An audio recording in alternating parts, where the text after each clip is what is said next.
Have you ever felt like you were losing yourself in someone else?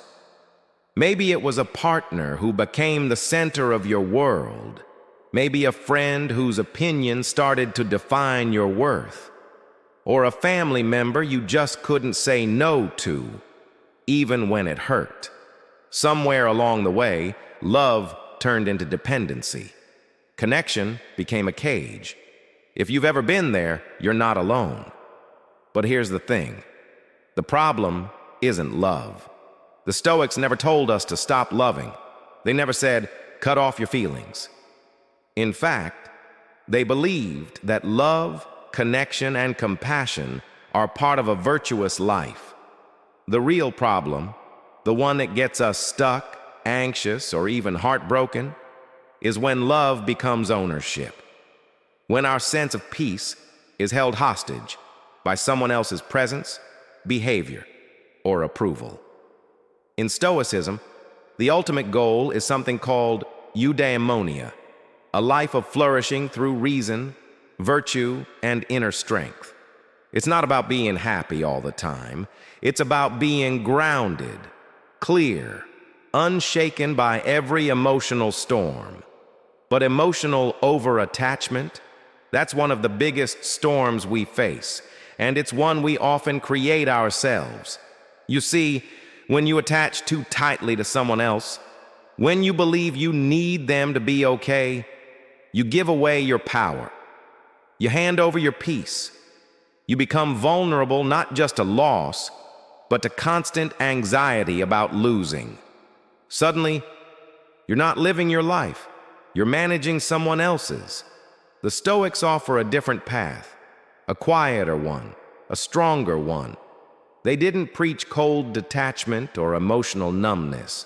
What they offered was wise detachment, a kind of deep affection rooted in freedom, not fear. Imagine loving someone not because you need them to complete you, but because you choose to share your life with them moment by moment without clinging. Marcus Aurelius, one of the great Stoic emperors, once wrote, "Love only that which happens, for no greater harmony can exist." That's not a call to indifference. It's a call to acceptance, to embrace life and the people in it not as possessions, but as temporary gifts. To love without trying to own. To be present without becoming dependent.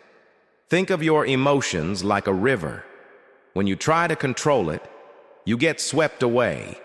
But when you learn to sit still on the rock, to observe the current without jumping in, you find peace. That's what wise detachment looks like. And it starts by recognizing that the goal isn't to love less. It's to love more clearly. Here's a question worth asking. Who in your life are you clinging to out of fear, not freedom? We all do it sometimes. We convince ourselves that if they leave, we'll fall apart. That our happiness, our identity, even our future depends on them staying. But that's not love. That's fear, disguised as devotion. What Stoicism teaches is revolutionary in its simplicity. You are already whole. You don't need someone else to complete you. And the moment you begin to see yourself that way, complete, capable, enough, you also begin to love more freely, because you're no longer afraid of being empty if they walk away.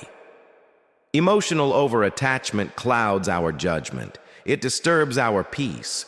It makes us chase security in places that were never meant to hold it. But wise detachment, that brings us back to ourselves.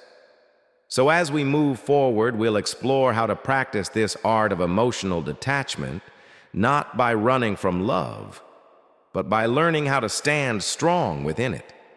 Because the most beautiful love is the one that flows freely, the kind that says, I care deeply about you, but I will not lose myself to keep you close. That's the Stoic way. That's the path to eudaimonia. Not a life without emotion, but a life where emotion doesn't control you. In the next part, we'll walk through 4 timeless Stoic practices that can help you untangle unhealthy attachment and come home to yourself. Whether you're in a relationship, grieving one that ended, or simply trying to find steadiness in the chaos of human connection, these tools aren't about shutting your heart. They're about strengthening it. And remember this: peace doesn't come from holding on tighter. It comes from learning how to let go without losing yourself. If this message spoke to something inside you, don't let it be a passing thought. Subscribe to the channel and join a community where we don't just talk about life. We learn how to live it with depth, clarity, and courage. New videos each week, simple ideas, timeless wisdom, real conversations. Because growth doesn't happen in a rush. It happens in small, steady moments. Let's keep walking this path together. Tap subscribe. Stay grounded.